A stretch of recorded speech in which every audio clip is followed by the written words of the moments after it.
नमस्कार। आकाशवाणी से प्रस्तुत है समाचार संध्या।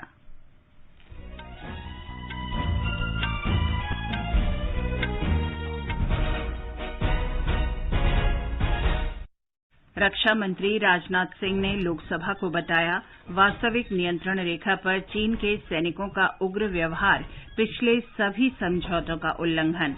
भारत सीमा मुद्दों का समाधान बातचीत से हल करने के लिए प्रतिबद्ध।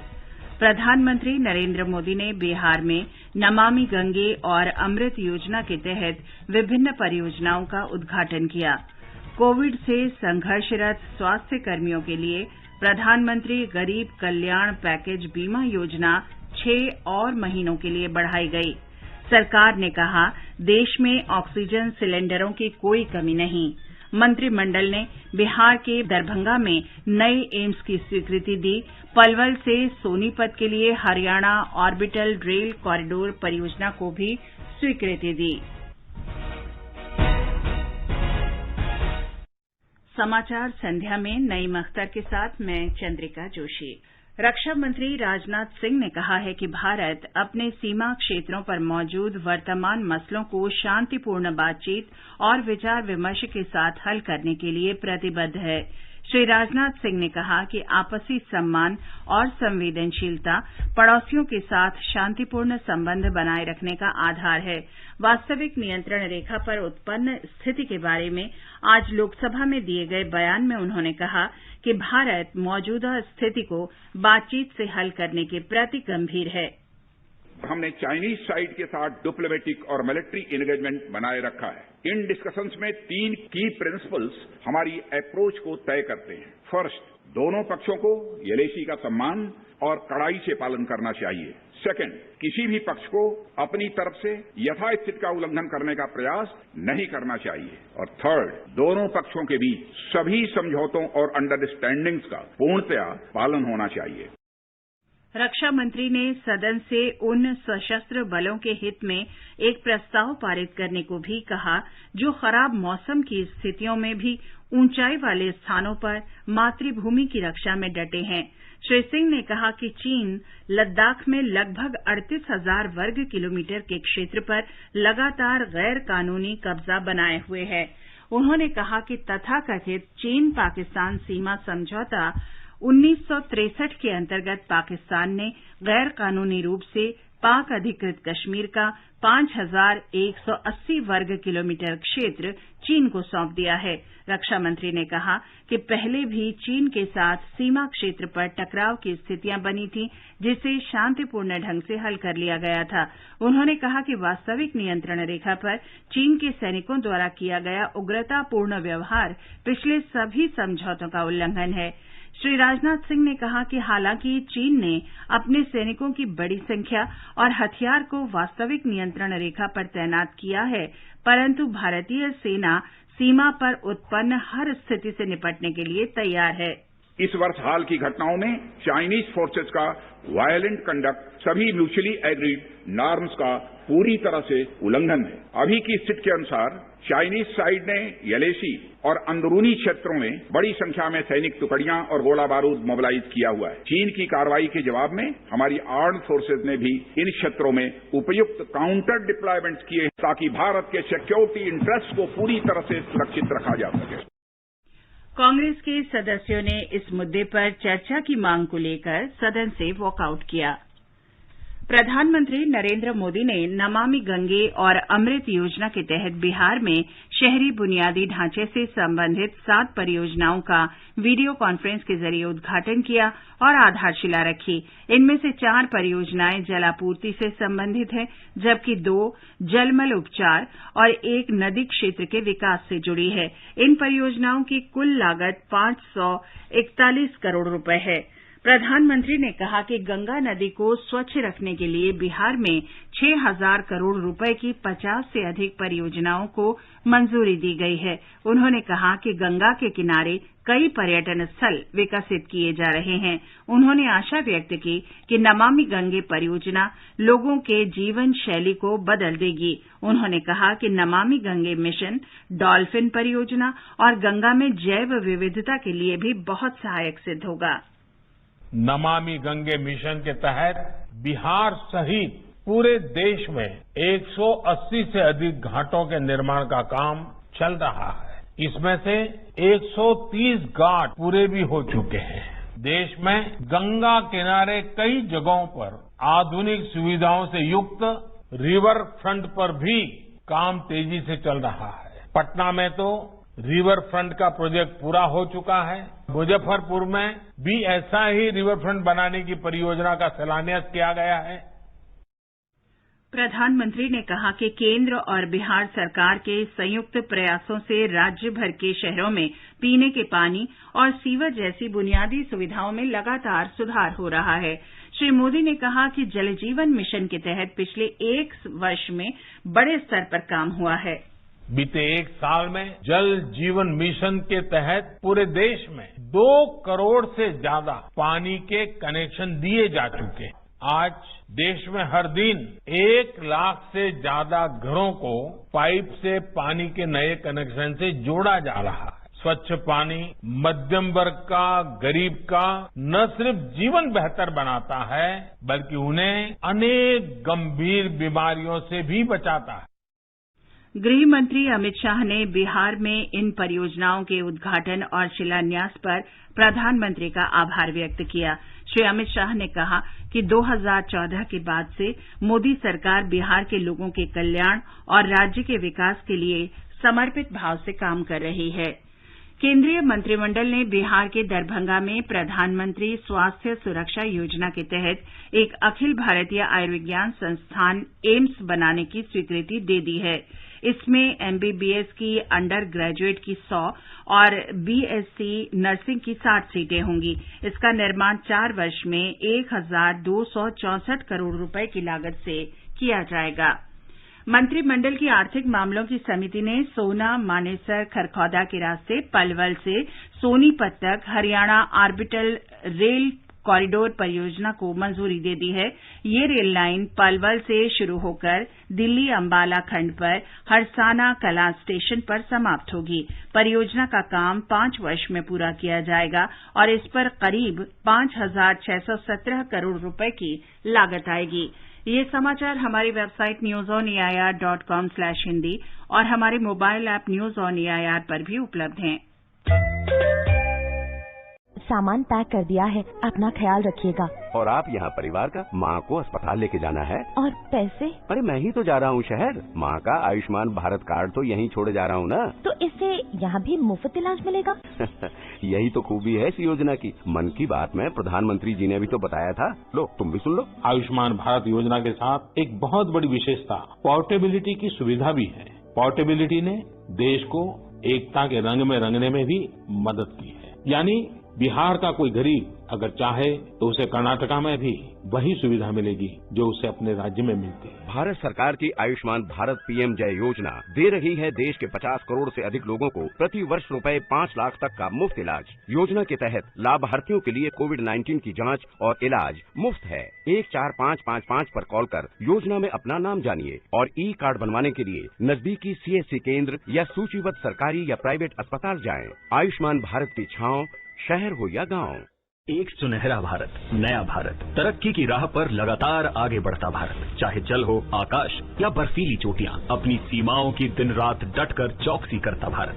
गांव गांव बिजली पानी पहुंचाता, स्कूल, अस्पताल, सड़कों का निर्माण करता भारत। सफलता की ऊंचाइयां चूमता, तकनीक के नए नए कीर्तिमान स्थापित करता भारत। विश्व स्तरीय इंजीनियर्स, डॉक्टर्स और उद्यमियों की फसल उगाता भारत। इस उज्जवल आत्मनिर्भरता की ओर बढ़ते भारत की तरक्की को पोषित करते हैं आप अपने एडवांस टैक्स द्वारा। अपने एडवांस टैक्स की दूसरी किश्त 15 सितंबर तक जमा करें। देश की प्रगति की राह को मजबूत करें। प्रत्येक आयकरदाता एक राष्ट्र निर्माता।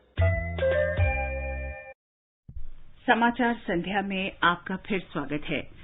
सरकार ने कहा है कि देश में ऑक्सीजन सिलेंडरों की कोई कमी नहीं है। इस समय ऑक्सीजन का उत्पादन बढ़कर 6,900 मीट्रिक टन से अधिक हो गया है। स्वास्थ्य सचिव राजेश भूषण ने बताया कि प्रत्येक राज्य में ऐसे प्रबंध होने चाहिए जिससे ऑक्सीजन समय पर उपलब्ध की जा सके। उन्होंने बताया कि देश में अब तक 38.5 लाख कोरोना रोगी स्वस्थ हो चुके हैं और स्वास्थ्य दर में निरंतर सुधार आ रहा है। श्री भूषण ने बताया कि कुल रोगियों में से वर्तमान रोगियों की संख्या केवल 20% रह गई है और स्वस्थ होने वालों की दर 78.28% हो गई है।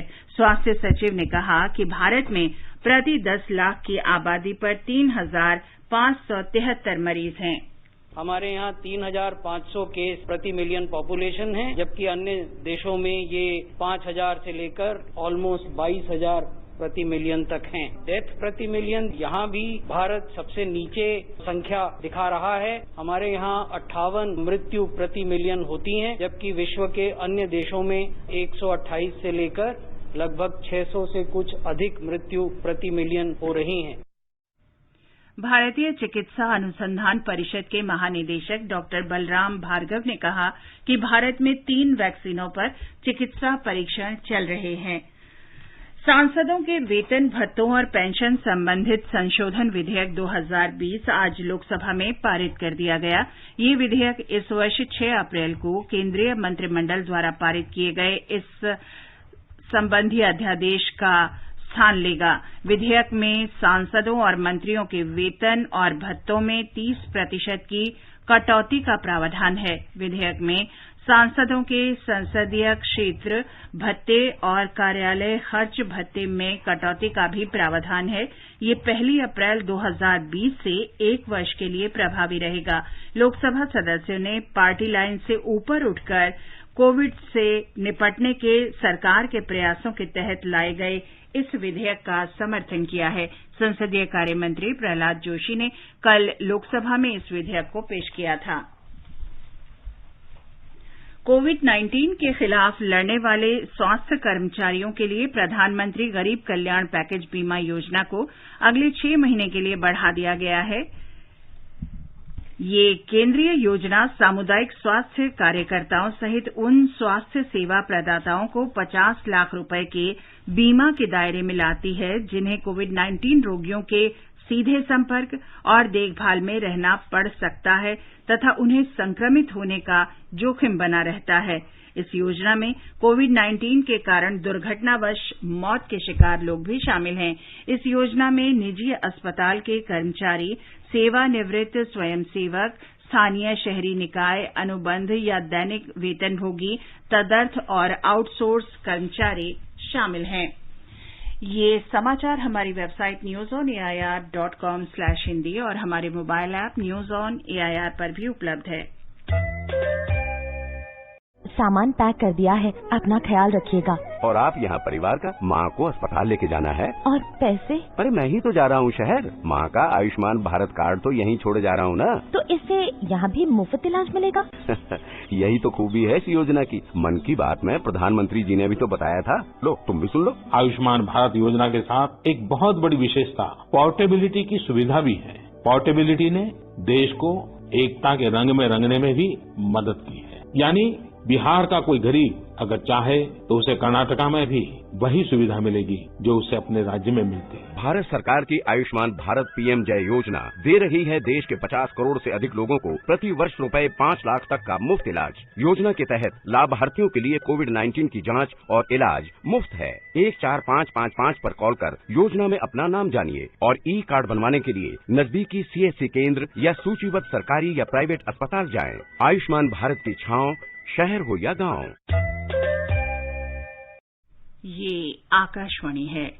आगे बढ़ने से पहले एक नजर मुख्य समाचारों पर। रक्षा मंत्री राजनाथ सिंह ने लोकसभा को बताया, वास्तविक नियंत्रण रेखा पर चीन के सैनिकों का उग्र व्यवहार पिछले सभी समझौतों का उल्लंघन। भारत सीमा मुद्दों का समाधान बातचीत से हल करने के लिए प्रतिबद्ध। प्रधानमंत्री नरेंद्र मोदी ने बिहार में नमामि गंगे और अमृत योजना के तहत विभिन्न परियोजनाओं का उद्घाटन किया। कोविड से संघर्षरत स्वास्थ्य कर्मियों के लिए प्रधानमंत्री गरीब कल्याण पैकेज बीमा योजना 6 और महीनों के लिए बढ़ाई गई। सरकार ने कहा, देश में ऑक्सीजन सिलेंडरों की कोई कमी नहीं। मंत्रिमंडल ने बिहार के दरभंगा में नए एम्स की स्वीकृति दी। पलवल से सोनीपत के लिए हरियाणा ऑर्बिटल रेल कॉरिडोर परियोजना को भी स्वीकृति दी। All India Radio presents World News. News and views from across the globe. What happened? What is up next? The newsmakers and the highlights of the day. Every day at 10:20 p.m. in the night. On 100.1 FM, All India Radio.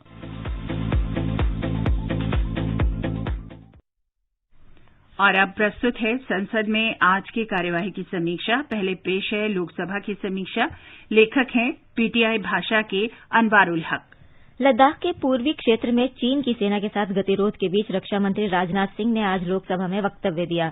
उन्होंने दो टूक कहा कि भारत शांतिपूर्ण तरीके से सीमा मुद्दे के हल के लिए प्रतिबद्ध है, लेकिन पड़ोसी देश द्वारा यथास्थिति में एक तरफा ढंग से बदलाव का कोई भी प्रयास अस्वीकार्य होगा। राजनाथ सिंह ने कहा कि हम पूर्वी लद्दाख में चुनौती का सामना कर रहे हैं। हम मुद्दे का शांतिपूर्ण ढंग से हल करना चाहते हैं और हमारे सशस्त्र बल देश की संप्रभुता और क्षेत्रीय अखंडता की रक्षा के लिए डटकर खड़े हैं। रक्षा मंत्री के वक्तव्य के बाद कांग्रेस के सदस्य भी इस मुद्दे पर अपनी बात रखना चाहते थे, लेकिन अध्यक्ष ओम बिरला ने नियमों का उल्लेख करते हुए उन्हें अनुमति नहीं दी। कांग्रेस के अधीर रंजन चौधरी और गौरव गोगोई ने कहा कि उन्हें भी बोलने का अधिकार है। हालांकि आसन से अनुमति नहीं मिलने के बाद कांग्रेस सदस्यों ने विरोध स्वरूप सदन से वॉकआउट किया।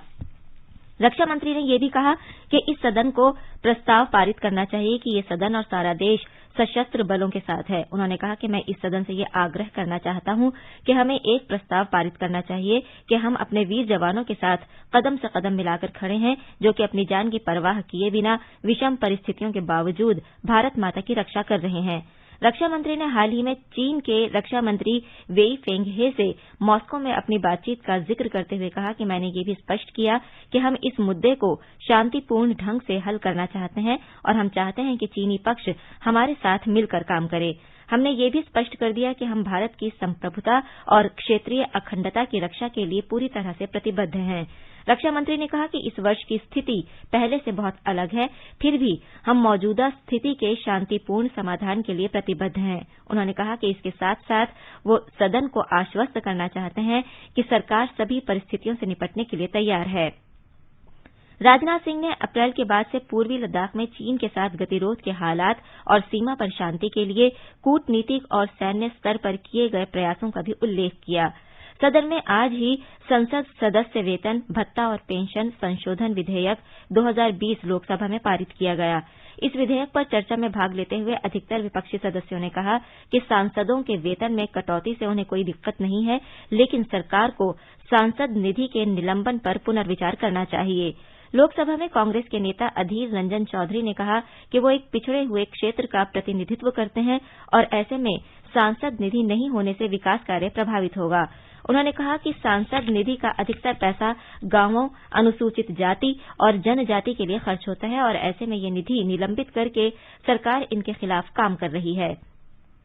कांग्रेस के ही डीन कुरियाकोस ने कहा कि सरकार को सांसद निधि निलंबित करने के बजाय पैसे जुटाने के लिए दूसरे साधनों पर विचार करना चाहिए था। भाजपा के विजय बघेल ने कहा कि कोरोना महामारी के समय सभी सांसदों ने अपने क्षेत्रों के लिए काम किया और अब उन्हें इस विधेयक को सहयोग करके भी अपना योगदान देना चाहिए। तृणमूल कांग्रेस के सौगत रॉय ने कहा कि सरकार की ओर से सांसद निधि निलंबित करने से उनके क्षेत्र में प्रशासन की तरफ से इस निधि का पैसा जारी नहीं किया जा रहा है। द्रमुक के कलानिधि वीरस्वामी, वाईएसआर कांग्रेस के एम भारत और कुछ अन्य सदस्यों ने भी सांसद निधि के निलंबन का विरोध किया। संसदीय कार्य मंत्री प्रहलाद जोशी ने कहा कि सांसदों के वेतन में कटौती का कदम उठाया गया ताकि हम खुद आदर्श पेश कर सकें। उन्होंने कहा कि सांसद निधि का निलंबन सिर्फ 2 वर्ष के लिए है और सरकार ने कोरोना संकट से निपटने और विकास के लिए 20 लाख करोड़ रुपए का पैकेज देने के साथ कई दूसरे कदम उठाए। लोकसभा में शून्यकाल के दौरान सदस्यों ने लोक महत्व के कई मुद्दे भी उठाए। जम्मू कश्मीर के पूर्व मुख्यमंत्री फारूक अब्दुल्ला और शिरोमणि अकाली दल के नेता सुखबीर सिंह बादल ने केंद्र सरकार से आग्रह किया कि केंद्र शासित प्रदेश की आधिकारिक भाषा की सूची में पंजाबी को भी शामिल किया जाए। बादल ने सदन में शून्यकाल के दौरान आधिकारिक भाषा में संबंधित एक विधेयक का मुद्दा उठाया और कहा कि पंजाबी भाषा जम्मू कश्मीर में बहुत लंबे समय से बोली जाती रही है, लेकिन अब इसे आधिकारिक भाषा की सूची से अलग रखा गया है। मेरी मांग है कि सरकार इस पर पुनर्विचार करे। फारूक अब्दुल्ला ने कहा कि सरकार को अपने फैसले पर फिर से विचार करना चाहिए और पंजाबी को जम्मू कश्मीर की आधिकारिक भाषाओं में शामिल करना चाहिए। महाराष्ट्र सरकार और फिल्म अभिनेत्री कंगना रनौत के बीच चल रही तनातनी का मुद्दा भी आज लोकसभा में गूंजा। शून्यकाल के दौरान इस मुद्दे को उठाते हुए मंडी के सांसद राम स्वरूप शर्मा ने कहा कि हिमाचल की बेटी कंगना रनौत के साथ महाराष्ट्र में पिछले दिनों जो व्यवहार हुआ उसकी भर्त्सना की जानी चाहिए। उन्होंने कहा कि रनौत के साथ न सिर्फ वहां दुर्व्यवहार हुआ बल्कि करोड़ों की लागत वाले उनके कार्यालय को भी ध्वस्त कर दिया गया। रामस्वरूप शर्मा ने कहा कि शिवाजी के आदर्शों के साथ बाला साहब ठाकरे ने जिस शिवसेना को चलाया, आज वो शिवसेना कांग्रेस सेना बनकर रह गई है। बसपा के मलूक नागर ने कहा कि 2012 के विधानसभा चुनाव से पहले तत्कालीन मुख्यमंत्री मायावती ने उत्तर प्रदेश को 4 भागों में बांटने के लिए एक प्रस्ताव पारित कराकर केंद्र सरकार को भेजा था। उन्होंने कहा कि केंद्र सरकार को इस दिशा में ध्यान देना चाहिए। केंद्रीय महिला एवं बाल विकास मंत्री स्मृति ईरानी ने गर्भवती महिलाओं के लिए बिना डाइट चार्ट लोकसभा में रखा और सांसदों से आग्रह किया कि वो कुपोषण के खिलाफ जागरूकता फैलाने के मकसद से बनाए जा रहे पोषण माह में अपने स्तर पर भूमिका निभाएं। उन्होंने कहा कि लोकसभा अध्यक्ष की इच्छा के अनुसार ये डाइट चार्ट तैयार किया गया है। स्मृति ईरानी ने कहा कि इस चार्ट को तैयार करने के लिए उनके मंत्रालय ने एक समिति का गठन किया था। लोकसभा में आवश्यक वस्तु संशोधन विधेयक पर चर्चा में भाग लेते हुए शिवसेना के राहुल शेवाले ने कहा कि खाद्य वस्तुओं की कीमत पर नियंत्रण के संदर्भ में कोई स्पष्ट प्रावधान नहीं किया गया है। सरकार को इस पर ध्यान देना चाहिए। उन्होंने कहा कि कोरोना वायरस के खिलाफ लड़ने के जरूरी वस्तुओं की कीमत पर नियंत्रण के लिए कड़े प्रावधान करने चाहिए। जनता दल यूनाइटेड के कौशलेंद्र कुमार ने कहा कि कालाबाजारी और जमाखोरी पर अंकुश लगाने के लिए पूरा प्रयास होना चाहिए और इस विधेयक से कीमतों को नियंत्रण करने में मदद मिलेगी। बीजू जनता दल के भर्तृहरि महताब ने कहा कि कीमतों के नियंत्रण को लेकर सशक्त व्यवस्था होनी चाहिए। बसपा के कुंवर दानिश अली ने कहा कि ये विधेयक किसान विरोधी है और बिचौलियों को फायदा पहुंचाने वाले हैं। शिरोमणि अकाली दल के सुखबीर सिंह बादल ने विधेयक का विरोध किया और कहा कि इसे और दूसरे संबंधित अध्यादेशों को वापस लेना चाहिए। राष्ट्रवादी कांग्रेस पार्टी के श्रीनिवास पाटिल और कुछ अन्य सदस्यों ने भी चर्चा में भाग लिया। चर्चा के बाद ध्वनिमत से विधेयक को पारित कर दिया गया। अब सुनिए राज्यसभा की कार्यवाही की समीक्षा। लेखक हैं पीटीआई भाषा के अविनाश। मानसून सत्र के दूसरे दिन राज्यसभा ने वायुयान संशोधन विधेयक 2020 को चर्चा के बाद ध्वनिमत से पारित कर दिया।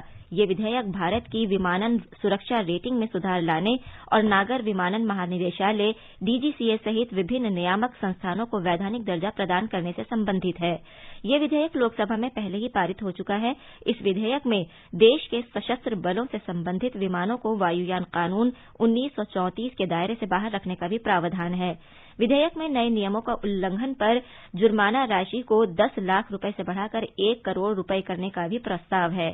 चर्चा में कई सदस्यों ने एयर इंडिया के निजीकरण को लेकर चिंता जताई। विपक्षी सदस्यों की चिंता को खारिज करते हुए नागर विमानन मंत्री हरदीप पुरी ने कहा कि वर्ष 2006 में मुंबई और दिल्ली जैसे 2 महत्वपूर्ण हवाई अड्डों का निजीकरण हुआ, जिसके बाद भारतीय हवाई अड्डा प्राधिकरण एएआई को 29,000 करोड़ रुपए मिले। इससे न सिर्फ इन 2 हवाई अड्डों बल्कि देश के अन्य हवाई अड्डों के आधारभूत ढांचे को विकसित करने में मदद मिली। उन्होंने कहा कि सरकार का प्रयास है कि हवाई यात्रा सुरक्षित, सुलभ और सस्ती हो और वो सुरक्षा संबंध में किसी भी तरह का समझौता नहीं करेगी। उन्होंने कहा कि इस वर्ष के अंत तक सामान्य रूप से उड़ानों के संचालन शुरू हो जाने की उम्मीद की जा रही है। उन्होंने कहा कि विगत कुछ वर्षों में हवाई यात्रियों की संख्या और माल ढुलाई में काफी वृद्धि हुई है।